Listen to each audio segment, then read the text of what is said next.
The only way to win the game is to play the same game. If I showed up to my softball game last night with a soccer team, I'm probably not going to fare well. You know why? Because we're not playing soccer because it's a communist sport. We're playing softball. Soccer is going to take over the world and spread communism everywhere. I'm kidding. I'm totally kidding. Have I had my conversation about soccer on here, Connor? Have you heard how I feel about soccer? More than once. More than once. Let me tell you again. Here's the problem with soccer. I'll tell you.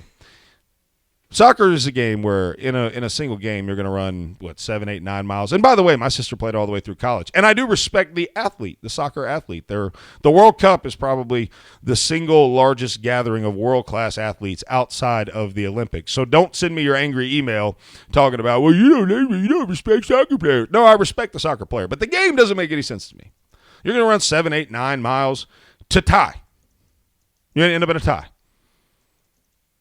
Why don't you just roll treadmills out to a field and see who can have 11 people run 7 miles fastest? At least you have a winner. At least you have a winner. I just don't understand the game. I don't understand the game. Soccer is a communist sport. I don't get it. But that being said, if I would have showed up to my softball game last night with a soccer team, it wouldn't have fared well. We've got to be willing to play the game that they're playing on the field they're playing on, and so far we find it very hard to do. And that's why we're staring down the barrel of a loaded gun. And so November matters.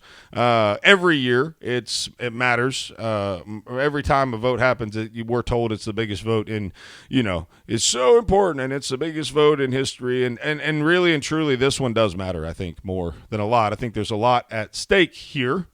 And so when we talked to Mo Brooks, he told us that, it is a battle between good and evil, and we've got to get off the bench and get into the game.